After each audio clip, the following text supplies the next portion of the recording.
Hello, everybody. Anish Majumdar here, career coach to the fiercely ambitious, back at you today with a critical video on how do we avoid the time sucks that come part and parcel with a job search or up-leveling our career in any meaningful way. Isn't that really the first thing that we have in mind, right? And isn't it in many ways the biggest obstacle we face at the beginning, right? Which is, I know I need something better. I know I've got to get out there, but I got to buckle in. The average was 5 months, right? The average across everyone, every strata was 5 months. And what we hear is at the executive level, it can be much longer. I personally, anecdotally, having spoken to thousands of people at every stage in their careers, at every level, I will tell you that it is not uncommon for me to speak with people who are at the end of their rope because after 10, 15, 20 years of unbroken opportunity and a door opened up, now it hasn't.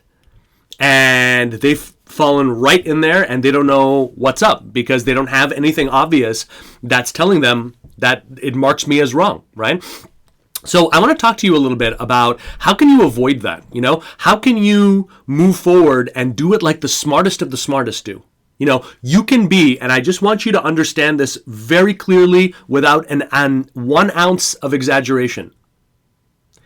If you did different things a few weeks from now, 3, 4 weeks from now, you can be in a place where either you are looking at an offer in hand or you've got multiple offers in whatever stage right there and you can make a decision. That's weeks away, not months away, not 12 months or 18 months away, weeks away if you do things different. And we see that over and over and over again over here. So number one, I want to be a voice of hope to you. If you're currently right now in this situation where you're trying to better yourself, and the coronavirus seems to have knocked things up a notch in terms of resistance, but even before that, things were not going well, and you're saying, oh, there's something in me or there's some existential problem that I have, I'm also here to tell you in most cases that is not the case. It's how you're doing this and how you're looking at the problem that is accounting for this problem. There's nothing about what you've done or who you are or what you have to offer that is the reason behind why you're not getting that traction, okay? So I want to put your mind at ease there, but at the same time, I'm not taking you off the hook here because you got to do those different things, right? Otherwise, it's not going to change. And otherwise, you fall right into the average. What is the average? The average person spends upwards of 4 years of their life either underemployed, underpaid, undervalued, or in job search mode. Think about that. I want you to think about however old you are right now. I'm 40 years old. I've got 3 kids. 4 years brings me to 44. 4 of the best working years of my life are gone just trying to get in the door, right? So it's really a state of affairs that is not geared towards success, not for us, right? So we got to get out of this. We got to make sure that these periods are either eliminated entirely or minimized to such an extent that we don't ever have to worry about that. That we can be like, look, if I need to move, I move. If things are going south, I make a move. If I need to take a risk or pivot to a different industry, I'm doing it, right? Without thinking, now buckle in, because this is another year of financial insecurity that I'm putting my wife and my kids through, right? It actively discourages you from realizing your potential, right? When you look at that problem that way, right? So let's look at it a different way. All right. Number one, I do not want you to make a final decision about what you take and what you accept unless you have offers in hand. Let me be very clear about that because boy, does this take up a huge amount of time. I know it makes sense to look at job postings, to look at LinkedIn profiles of people who have the kind of job that you want and make this decision okay, I'm only going to focus on marketing-centric roles. I don't want these roles. I don't want these consulting roles. I don't want to think about a different industry. This is what I want based on what I know, and that's only what I'm going to do. And so instead of looking at a pool of 5, 10, 15, 20 different opportunities, 20, 30 different relationships that you could be building with people, or that you already have but you haven't activated yet, you're looking at that one or two, and that's just not going to do it. So before you've even gotten out of the gate, you've unnecessarily pinned yourself down to this level. And here's the problem. A lot of times, what you think works theoretically based on what you've seen on the internet, which is not the truth of you actually being there doing it, as you well know, when you do that, not only do you sacrifice massive amounts of time, because there's a whole bunch of stuff you should be looking at aside from this, especially when you're starting out, you're also not guaranteeing anything.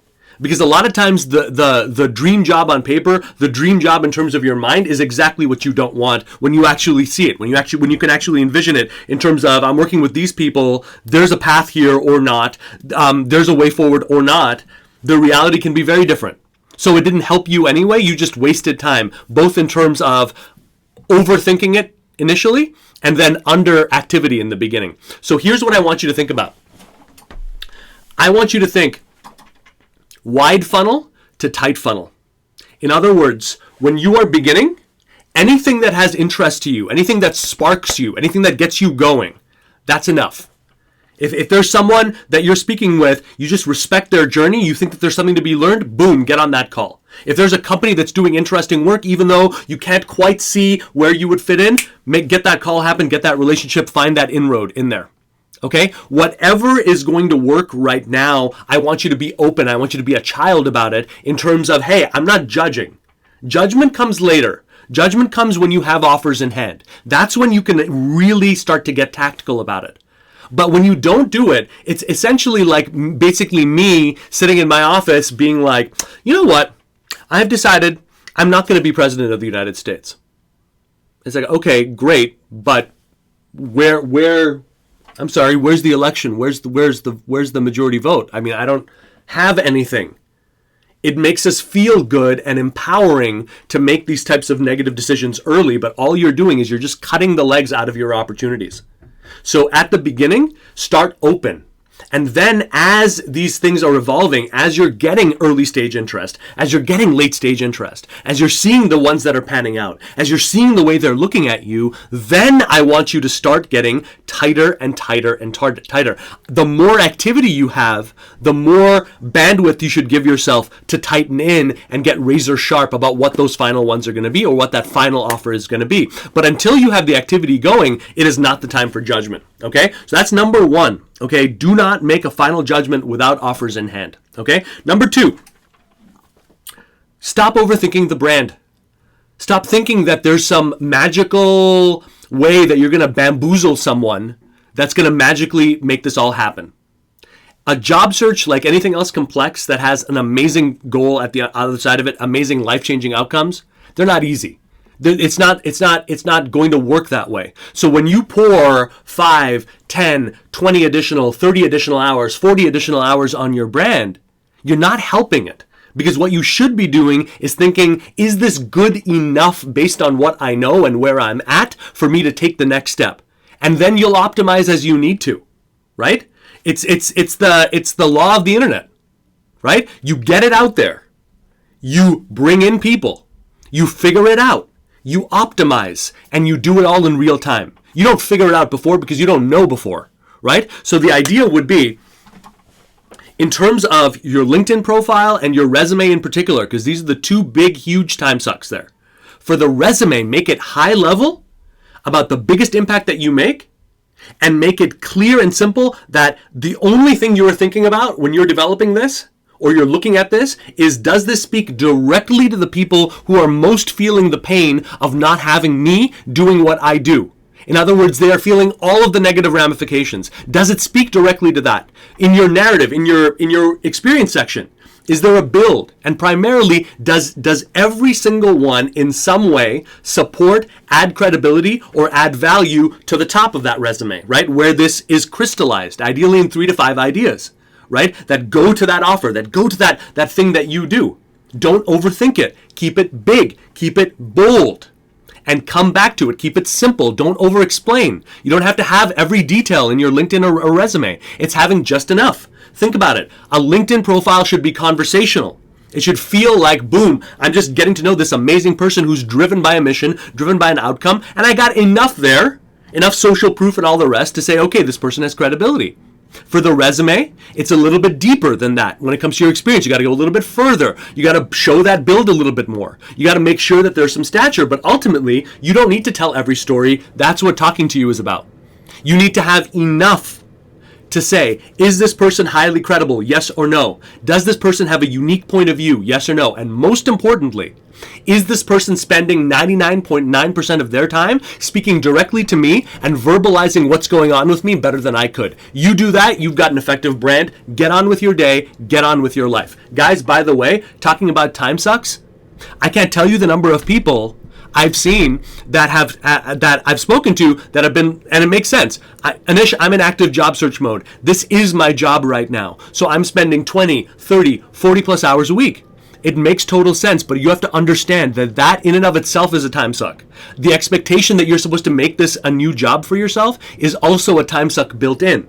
Just like someone saying they don't want you to know that getting from here to your destination, that there's a hyper fast train that you can take. So they keep you focused on that bike. Buckle in. You said it's a 2-week bike journey. No, not true. Only if you go that way, right? So my advice to you is think about it this way. If you didn't have 20 hours, if you had 5 hours a week, to do what you do, to make it happen, to move things forward, if you had 5 hours or 6 hours, what would you do? Okay, how would you play this game and how would you move that forward? Okay, so I really, really, really want you to focus that brand on what that outcome is. By the way, you might see me periodically. I might do one of these movements here. This is literally because my 6-year-old and my 3-year-old are outside and they're like, oh yeah, dad's recording a video, time to get up in there, life with the coronavirus, right? So, okay, point number 1, don't make a final decision without offers in hand. Point number 2, make the brand about the outcome and don't overthink it, right? Hew to the principles I'm talking about here. And number 3, okay, I want you to have a clear, amazing outcome in mind that galvanizes everything, okay? Because the thing is, as long as it's a job search, it's gonna suck. You're not gonna wanna do it. No matter how much you think about it, if the best thing you have to look forward to is a couple of weeks or a couple of months of drudgery, and then you get a job offer, that sucks. Well, what does that speak to? I mean, I don't know about you, but there's a bunch of things that inspire me. I can find it almost anywhere I look, but I don't find it when I think of a job search. So maybe it's not about the job search. Maybe in order for you to have the energy, the passion, the power, the sense of self, the confidence necessary to get this job done quickly, maybe we need to be thinking about it a different way. So here's what I want to ask you. 1 year from now, what is your life going to look like? 1 year from now, when it's mission accomplished and you are sitting exactly where you need to be, doing exactly what you need to do, better fulfilling life and God's plan for you, what is your life going to look like? What is your bank account going to look like? What is your relationships with your closest, nearest, and dearest loved ones going to look like? What is that way forward going to look like for you? Every day, there should not be any actions taken towards the job search and what you want next unless you first refilled the tank of why it's important, why it's a dream worth having, and why you're in love with that. Because if you don't have that, it's a paper tiger. It's not going to work. And every time you feel resistance, it's going to feel like, oh, here's a value judgment on me, and oh God, this sucks, and you know what? Forget it. You know what? We got all this stuff. I'll reconvene the next day. In fact, if you're in the midst of a job search, you may already be engaging in that kind of talk. So stop doing what you're doing. Stop taking a single action on this job search because it's perfunctory. I'm not your boss. You have no boss if you're in between jobs. And certainly, even if you do, they're not aware of what you're doing here. So don't keep taking actions because you feel you ought to, because you feel it's what a good adult would do. Not unless you feel heart, soul, love for what you're doing. And I'll tell you this, to those of you who have been with me up until this point, and you're asking yourself, yeah, I need a job, you need extra work. You're way off track. Okay? Because that cynical BS attitude is exactly what the losers in life would have you believe. And the more you internalize that, the more you're going to get outcomes that are going to make you unhappy. So the time is now. Is this a job search or is this about your life? Is this getting another job? Or is this better living your purpose and the purpose of you as the head of your family or the head of a group of loved ones that you would die for? What is it?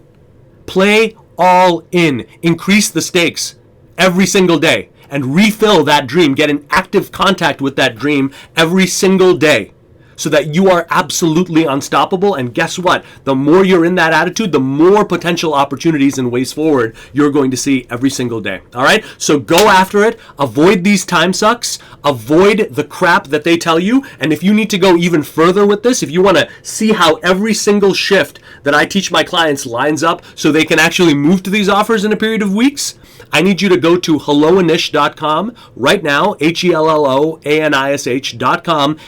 Take the masterclass that I have queued up there. Reserve your spot. Take it. Same day. And see exactly what we're talking about here. All right? But either way, I wish you much, much success on the way forward. I want you to keep hustling. I want you to keep moving forward. And I want you to see this period for what it is, which is the greatest period of opportunity you will ever have to drastically improve your career. Go after it.